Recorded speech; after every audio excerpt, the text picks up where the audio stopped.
제가 인생을 살아보니까 무거운 짐이 문제가 아니고 무거운 짐을 감당할 능력이 부족하고 지혜가 부족한 게 문제라는 거죠. 인생에 가끔 찾아오는 많은 어려운 문제들이 문제가 아니라 문제를 풀 수 있는 지혜나 능력이 없는, 문제를 풀 수만 있다면 그건 너무나 즐거운 거죠. 여러분, 문제를 푸는 게 얼마나 재밌는데요. 또 문제를 풀어주는 게 얼마나 재밌는데요. 문제는 문제를 풀어줄 수 있는 지혜나 능력이 없는 게 우리 문제죠. 사도 바울은 기도를 하는 중에 이런 환난을 등에 감당할 수 있는 그런 능력을 받고 또 지혜를 얻었다는 거죠. 요셉도 마찬가지잖아요. 요셉도 감옥에 들어가거든요. 보디발의 집도 감옥 같은 거예요. 한 11년 동안 거기서 고립을 하고 밖에 나가지 못합니다. 노예인데 또 나중에 감옥에 들어가잖아요. 근데 요셉이 감옥에 들어간 배경이 뭐냐면 주인에게 충성하기 위해서 보디발의 아내의 유혹을 무디친 결과로 들어간 것이 감옥이잖아요. 하나님이 왜 그렇게 인도하셨을까? 그런데 놀라운 사실은 그 감옥에 들어갔더니 하나님이 먼저 와 계셨던 거예요. 창세기 39장 20절 20절을 보니까 이에 요셉의 주인이 그를 잡아오게 가더니 그 옥은 왕의 지수를 가두는 곳이었더라. 요셉이 옥에 갇혔으나 여호와께서 요셉과 함께 하시고 그의 인자를 더하사 간수장에게 은혜를 받게 하시며. 여러분, 우리는 그리스도의 사람들이잖아요. 우리는 어디 있느냐보다 누구와 함께 있느냐가 더 중요하다는 거죠. 요셉이 감옥에 있지만 하나님이 함께 하시니까 거기서 형통을 경험해요. 창세기 39장 23절을 보니까 간수장은 그의 손에 맡긴 것을 무엇인지 살펴보지 아니하였으니 이는 여호와께서 요셉과 함께 하심이라 여호와께서 그를 범사에 형통케 하셨더라. 여러분, 하나님이 함께 하시면 감옥에도 은혜가 임하고 또 그 고립의 경험, 요셉은 지금 보디발의 집에 고립을 당하고 있고 그리고 감옥에 있잖아요. 우리가 가끔 인생 살아보면요, 어떤 경우는 이 질병을 앓게 되면 고립이 됩니다. 몇 개월, 좀 더 길 수도 있고요. 꼼짝 못하죠. 신분의 어려움으로 꼼짝 못할 수도 있고요. 또는 인생의 시련이나 어려움을 통해서 또는 경제 문제가 잘 해결이 안 되면 이게 그러듯이 다 상하고 나면 꼼짝 못할 수가 있거든요. 근데 하나님께서 그런 고립의 축복으로 우리를 가끔 인도한다는 거죠. 역설이죠. 셀리 트레빗이라는 분은 바비 클린턴 교수님의 제자였는데 지도자들의 생애를 연구하는 중에 하나님이 쓰신 인물들 가운데 대부분은 어느 기간 동안에 고립의 과정을 거쳤다는 거죠. 근데 그 고립의 과정을 통해서 영적인 지도자를 키우셨다는 거죠. 성경 보시면 요셉 13년, 다윗도 10여 년, 모세는 40년. 근데 그런 고립의 과정 속에서 하나님 역사하시는데 그는 하나님께서 고립의 기간에 지도자들에게 말씀하고 싶은 이야기, 그리고 하나님이 하시는 일이 뭔가 이렇게 기록하고 있습니다. 고립의 기간에 성품의 변화가 일어난다. 여러분, 지도자들에게 성품처럼 중요한 게 어디 있어요? 다 성품이 문제잖아요. 유능하지 못해서 실패하는 사람은 별로 없습니다. 대부분 성공해도요, 성품이 잘못되기 때문에 다 망가뜨리는 거죠. 성공하고 겸손하지 않으면 그 성공을 지키지 못해요. 그 축복과 성공이 저주가 될 때가 많잖아요. 그래서 지도자들에게 제일 중요한 것은 성품이죠. 캐릭터가 먼저죠. 그리고 컴피턴스잖아요. 여러분, 성품이 없는 유능함은 수많은 사람들을 파괴하거나 괴롭히는 나쁜 도구로 쓸 수 있다는 것도 아시잖아요. 하나님은 고립의 기간을 통해서 지도자의 교만함과 자신감을 깨트리기 위해 사용하신다. 이와 같은 깨트림의 과정은 하나님의 진정으로 원하셨던 지도자가 되도록 회복시켜 주신다. 모세가 얼마나 교만했어요. 애굽의 궁중에서 모든 걸 다 이루었던 사람인데 광야를 보내셔서 그의 교만함을 깨뜨리시고 그의 지나친 자신감, 오브 컨피던스, 그것을 깨뜨리시죠. 하나님은 상황의 정반대로 볼지라도 고립 기간에 지도자와 함께 하신다는 거죠. 또한 운명의 씨앗들, 꿈이죠. 미래를 지향하지만 지도자들이 자신의 운명의 성취도 스스로 만들 수는 없는 거라는 거죠. 마지막이 중요한데요. 하나님은 종종 지도자를 사역의 다른 단계로 인도하기 위하여 고립 경험을 사용하신다. 두 가지 고립 경험들은 요셉이 자신의 운명을 성취할 수 있는 위치와 장소에 데려가기 위하여 필요했다. 보디발의 집에서, 보디발은 정치가입니다. 지금은 바로 왕의 시대장이었거든요. 그 11년 정도의 고립 기간에 그런 가정의 총무를 하면서 그런 다가올 애굽의 국무총리를 준비했던 거죠. 그럼 거기서 정치를 엄밀히 배웠고 애굽의 문화를 배웠던 거죠. 감옥, 거기서 만났던 사람이 술마통 관원장인데 그는 장관입니다. 그 당시에. 그리고 그 사람을 통해서 바로를 만나게 되죠. 자, 하나님은 우리가 겪는 난관이나 고립을 절대로 낭비하지 않냐고 그 다음 단계로 인도한다는 거죠. 사도 바울이 빌립보 감옥의 경험이 나중에 로마 옥중에서 세계를 복음하는 데 쓰임받거든요. 그러니까 셀리 트로비신 부탁합니다. 난관을 통과하거나 그리고 어려움을 겪을 때 너무 빨리 거기서 나오려고 하지 마십시오. 사도 바울이 지금 빌립보 감옥에 있는데 기도하고 찬송했더니 하나님이 갑자기 지진을 보내가지고 옥문이 열리고 쇠사슬이 풀렸는데 감옥에 나가지를 않아요.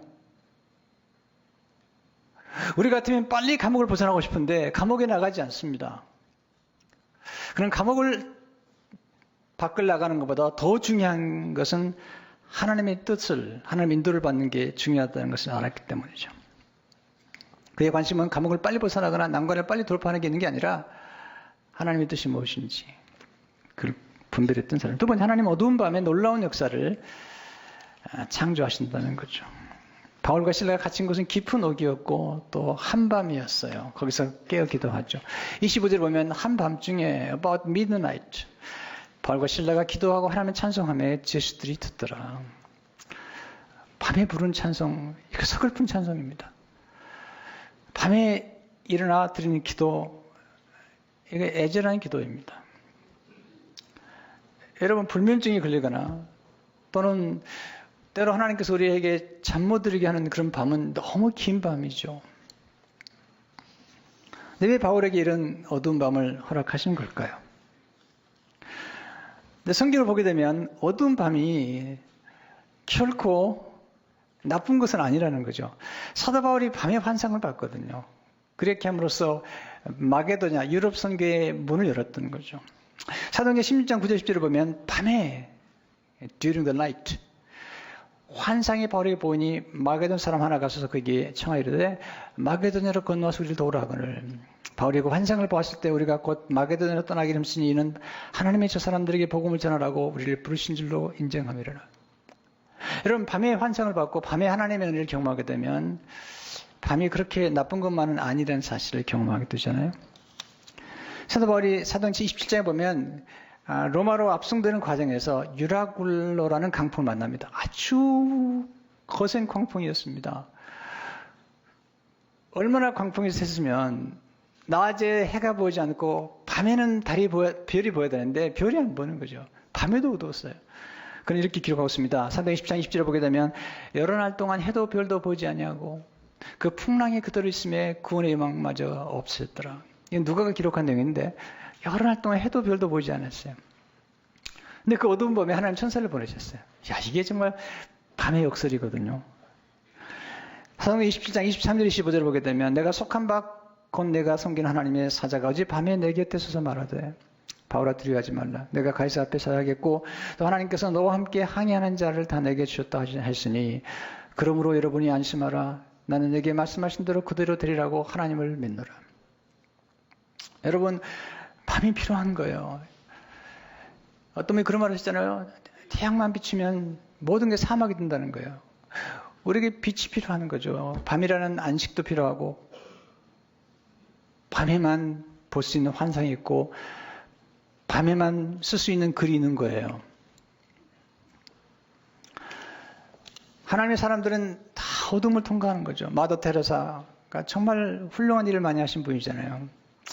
그분이 하나님의 부름 받았을 때 그분이 남겼던 글 가운데 그가 얼마나 때로 어두웠는지 마치 하나님이 자기를 버린 것 같은 느낌을 했다는 그런 기록들을 읽고 사람들이 놀랐죠. 아니 어떻게 하나님이 그렇게 사랑하고 그렇게 하나님을 위해서 일했던 분이 그런 고백을 할 수 있을까? 칠흑 같은 어둠을 통과할 수 있는 걸까? 사람들이 질문하고 그리고 의혹을 푸는 사람이 있었습니다. 폴 머리라는 분이 마다 테레사 생애를 연구하면서 그 어둠은 광채였다. 여러분, 하나님이 쓰신 사람들 가운데도 어둠을 통과합니다. 세례 요한이 감옥에 갇혔어요. 옥이 갇히니까 어둠에 있으니까 갑자기 의심이 생긴 거예요. 그래서 예수님께 제자를 보냅니다. 오실 그분이 당신입니까? 정말 당신 메시아입니까? 예수님도 겟세마네 동산에서 너무 힘이 드니까 내가 고민하여 죽게 되었다는 거죠. 가끔 우리 인생 가운데 그런 어려움을 겪을 수 있어요. 여러분 자녀들에게 장래를 양육할 때 반드시 가르쳐야 될 것은 인생은 시련과 어려움이 있다는 것, 그리고 가끔 어려움도 있고 어둠도 있다는 것을 반드시 말해줘야 됩니다. 그리고 그걸 어떻게 또 극복할 수 있는지도 가르치는 게 중요하잖아요. 마다 테레사가 피카시 주교에게 썼던 글, 그는 이렇게 말하고 있습니다. 어둠은 너무 어둡고 괴로움은 너무 괴롭습니다. 하지만 저는 하나님께서 주시는 것은 어둠이든 괴로움이든 무엇인지 받아들이며 하나님께서 받아주시는 것은 무엇이니 다 드릴 것입니다. 굉장히 중요한 메시지죠. 어둠이든 괴로움이든 그걸 수용하는 것, 이게 신앙의 핵심이죠.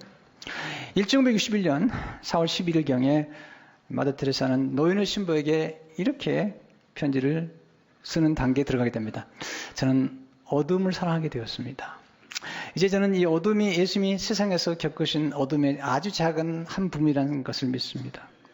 1962년 5월 12일 노인의 신부에게 또다시 이런 편지를 썼습니다. 주님께서 원하신 대로 쓰시도록 저를 온전히 내어드립니다. 제 어둠이 사람들의 영혼의 빛이 된다면 더 이상 바랄 것이 없습니다. 사랑받지 못하고 길가에 버려진 불쌍한 사람들의 육신이 곧 진정한 제 영적 삶의 모습입니다. 마다 테레사는 이 어둠의 신비와 역사를 경험한 다음에 이렇게 고백하고 있습니다. 어둠의 빛은 너무 밝습니다. 어둠이 무슨 빛이 있어요? 근데 어둠의 빛이 the light of darkness is too bright. 그런 표현을 썼어요. 마다 테레사보다 훨씬 오래전에 살았던 프랑스의 성녀 소화 테레사는 이렇게 기록하고 있습니다. 하나님은 어둠에 쌓여 숨어 계십니다. 그러나 어둠은 오히려 신비스러운 빛이며 하나님의 현존으로부터 바라는 광채입니다. 하나님 때로 감옥에서 어둠의 현장에서 인류 역사에 놀라운 감동을 줄 수 있는 그런 글을 창조하시는데 잔 보녀는 12년 동안 매드푸트라는 감옥에 갇혀 있었어요. 거기서 쓴 작품, 그리고 그가 경험한 그 어두운 감옥에서 그가 어떻게 견뎌냈는가. 최근에 피터 모드란 분이 이번에 그 책을 정비를 쓴 것이 번역이 됐어요. 제가 도란노에서 책을 나왔는데 이번 달 추천 도서로 제가 소개하려고 지금 주문에 들어갔는데 이분이 쓴 책에 보게 되면 감옥에 있을 때 그를 지탱했던 것은 말씀이었다. 그렇게 기록하고 있습니다. 본인의 마음과 생각은 성경에 푹 잠겨 있었다. 하나님은 성경을 묵상하는 그에게 거듭 격려의 음성을 들려주셨다. 마치 그의 혈관에 성경 말씀이 흐르는 것 같았다. 말씀은 그게 영적 혈액이었다. 하나님의 말씀에 어떻게 깊이 잠겨 있었으면 하나님 말씀이 그의 온몸에 흐르는 피와 같았다는 거죠. 그는 기도에 있던 사람이죠. 그는 바울이 썼던 특별히 골로새 1장 11절의 말씀, 바울이 감옥에 썼던 말씀인데 그 말씀 붙잡고 기도했다고 그래요. 그 영광의 힘을 따라 모든 능력으로 능하게 하시며 감옥에서도 기쁨으로 모든 견딘과 오래 참음에 이르게 하시고 거기서 쓴 작품이 철로역정입니다. 그 영향이 얼마나 놀라운지 피터 모드는 이렇게 그 영향력을 기록하고 있습니다. 무수히 많은 사람이 번연의 영향을 받았으며 그 중에 유명한 사람들도 많습니다. 네덜란드의 화가 빈센트 반 고흐는 존 버넨의 철력정과 토마스 아킨푸스의 책 그리스를 본받아 성경만 있으면 나는 더 바랄 게 없다라고 말했습니다. 찰스 본저는 버넨의 큰 빚을 졌습니다. 철력정을 가장을 한다는 산문시라 표현한 그는 훗날 자신의 아내가 된 수산나 톰슨에게 그 책을 선물하면서 속표지에 그녀의 복된 진보를 바라는 자신의 마음을 적었습니다. 스폴저는 철력정을 100번 이상 읽었습니다. 우리나라의 기독교 서적이 번역될 때 한글로 가장 빨리 번역된 책은 성경이지만 그 다음으로 번역된 책이 철로역정입니다. 근데 철로역정보다 더 위대한 작품이 있습니다. 사도 바울이 쓴 로마의 옥중서신입니다. 에베소서, 빌립보서, 그리고 골로새서, 빌레몬서, 그리고 그의 제자에게 썼던 디모데후서 같은 이런 작품은 수많은 사람들의 희망을 주었고 용기를 주었던 그런 서신이죠. 저도 감옥에 갇힌 것 같은 경험을 한 3년 할 때 그 끝자락에서 제가 설교했던 설교는 빌립보서였어요. 기쁨의 영성이라는 빌립보서였어요. 그때 설교를 들었던 한 목회자가 저한테 그런 얘기를 했어요. 목사님, 어떻게 이런 어려운 환경 가운데서 기쁨을 설교하고 계십니까? 네, 바로 그것이 크리스찬의 삶이죠. 세 번째, 하나님은 한밤중에 드리는 기도와 찬송에 응답하신다는 거죠.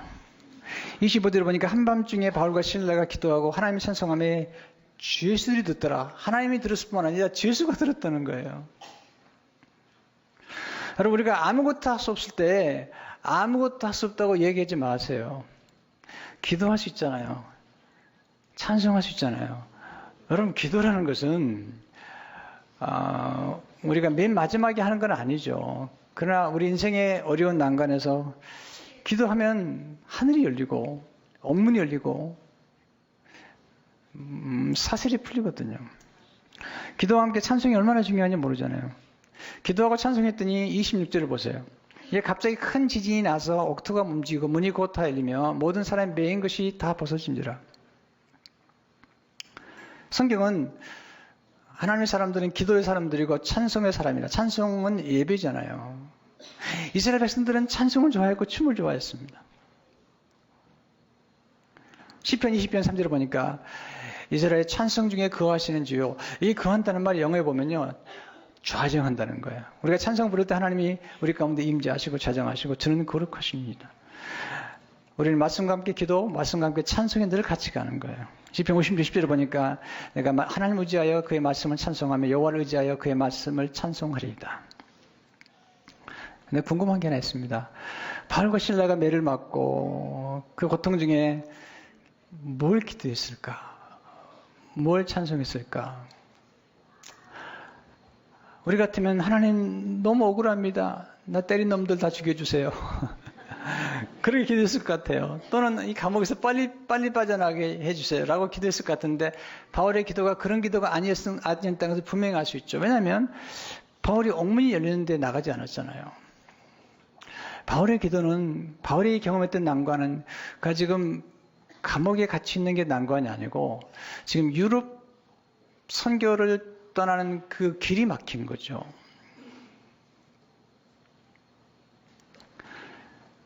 간수가 옥문 열린 걸 보고 그러게 되면 사형을 당하니까 자결을 하려고 하잖아요. 27절 29절을 보면 간수가 자다가 옥문들이 열린 것을 보고 죄수들이 도망간 줄 생각하고 칼을 빼어 자결하라 하거늘 바울이 크게 소리질러 이르되 내 몸을 상하지 말라 우리가 다 여기 있노라 하니 간수가 등불을 달라고 하며 뛰어들어가 무서워 떨며 바울과 실라 앞에 엎드리고 옥문이 열렸는데 안 나갔어요.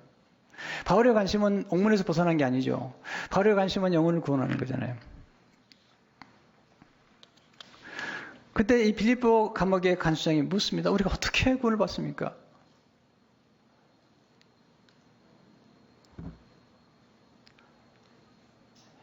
What must I do be saved? 어떻게 해야? 이것은 사실 좋은 질문 아니죠. 우리가 어떻게 행함으로 구원받는 거 아니잖아요. 이렇게 물었어야지. 우리가 누구를 믿으면 구원받는 겁니까? 바울이 그의 질문을 고쳐줍니다. 사도행 16장 30절 32절 보면 그들을 데리고 나가 이르되 선생들이여 내가 어떻게 하여야 구원을 받으리까? 하거늘 이르되 주 예수를 믿으라. 그리하면 너와 내 집이 구원을 받으리라 하고 주의 말씀을 그 사람과 그 집에 있는 모든 사람에게 전하더라. 우리가 구원받는 것은 우리의 행함으로 받는 게 아니죠. 예수 그리스도의 십자가에서 희생하신 그 희생으로 우리가 구원받기 때문에 예수를 믿으면 너와 내 집이, 이게 언약 공동체의 축복이라는 거죠. 온 가족이 예수를 믿고 세례를 받았습니다. 그 가정에 기쁨이 찾아온 거죠. 33절 34절 보니까 그 밤 그 시각에 와, 간수가 그들을 데려다가 그 맞은 자리에 씻어주고 자기와 그 온 가족이 다 세례를 받은 후 그들을 데리고 자기 집에 올라가서 음식을 차려주고 그 온 집이 하나님 믿음으로 크게 기뻐하니라. 여러분, 여기서 기적은 감옥문이 열린 게 아니에요. 여기서 기적은 빌립보 감옥의 간수장이 마음이 열려서 예수를 영접하는 거죠. 우리는 뭐가 잘 되면 하나님의 축복을 많이 받다 생각하고 난관을 빨리 돌파하면 와 빨리. 그렇지만 하나님은 그렇게 보지 않으시잖아요. 사도 바울은 좀 다르잖아요. 예수님이 한밤중에 드린 기도와 찬송이 십자가의 길 열어주셨습니다. 예수님 생애 가장 큰 난관은 뭔지 아세요? 예수님 수많은 길을 일으키잖아요. 예수님의 가장 큰 난관은 십자가거든요. 이 십자가는 전 인류의 난관이거든요. 인간의 죄 문제가 가장 큰 문제잖아요. 모든 가정의, 모든 사업체, 모든 공동체의 나라의 문제는 뭐죠? 다 뿌리 보면 다 죄 있잖아요. 욕심 있잖아요. 탐욕이 있잖아요. 모든 게 왜 저급하죠? 다 탐욕이 있는 거예요. 예수님께서 십자가를 지는 게 너무 어려우니까 십자가 피하고 싶은 거죠. 가장 어려운 건 자기를 이기는 거예요. 좀 쉬운 길로 가고 싶은 거예요. 자기를 정복하는 것은 정말 어려운 것이잖아요. 예수님께서 자기를 정복하는 길이 있다는 걸 아신 거죠. 그래서 성만찬에서 예수님 피를 말씀하시죠. 그래도 어려운 거예요. 제자들과 함께 그 밤에 성만찬 하신 다음에 찬송하고 겟세마네로 들어갑니다. 어두운 밤을 맞이합니다. 근데 그때 필요했던 게 찬송이죠. 마태복음 20장 3절을 보니까 그들이 예수님과 함께 찬미하고 감람성으로 나가니라. 감람성에 가서 뭐 하셨죠? 기도하셨죠. 누가복음 22장 41절에서 44절에 보면 그들을 떠나 돌던질 만큼 가서 무릎을 꿇고 기도하여 이르시되 아버지여 만일 아버지의 뜻이거든 이 잔을 내게서 옮기시옵소서. 그러나 내 온도를 마시옵고 아버지의 온도로 되기를 원하리다 하시니 천상 하늘로부터 예수께 나타나 힘을 더하더라. 예수께서 힘쓰고 애써 더욱 간절히 기도하시니 땀이 땅에 떨어지는 빗방울같이 되더라. 피땀 흘린 기도를 통해서 십자가를 피하고 싶어하는 예수님 자신을 정복했어요. 그리고 십자가를 향해 나갔죠. 어둠 속을 향해 걸어갔어요. 아니 어둠 속으로 들어가셨어요. 여러분 인생에 어려운 고통과 역경이 만나면 그걸 피하려고 하지 말고 아예 어둠 속으로 들어가세요. 고통 속으로 들어가 버리세요. 물론 어려운 일이지만 이건 놀라운 신비죠. 예수님 십자가를 지실 때 어둠이 온 세상에 완전히 덮였어요. 인류 역사상 가장 짙은 어려움이었죠. 마태복음 10장 45절에 보니까 제6시로부터 온 땅에 영도 임하여 제9시까지 계속돼요. 근데 이 어둠 속에서 부활이 기다리고 있었던 거죠. 이 어둠 속에서 생명이 기다리고 있었어요. 전 인류의 구원의 역사가 기다리고 있었죠. 여러분 어머니의 자궁 안에 깜깜하지만 어린아이 생명이 자라고 있는 것처럼 땅속에 깜깜하지만 거기서 씨앗이 자라는 것처럼 그 칠흑 같은 어둠의 십자가에서 인류 구원의 여명이 밝아오고 있었던 거였죠.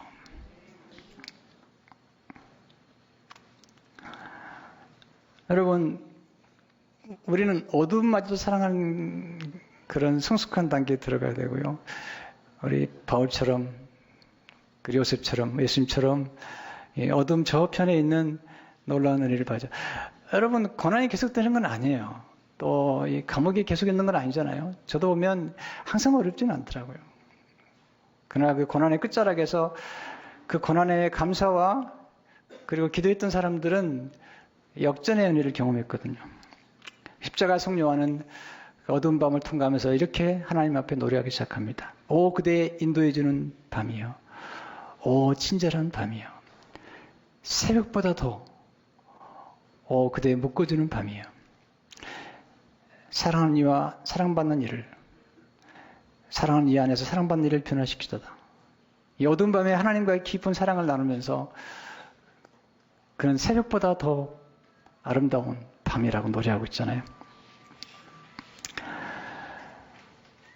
여러분 어려움을 많이 겪고 계신 걸 알아요. 산다는 게 얼마나 어려운지 눈물겨운 거죠.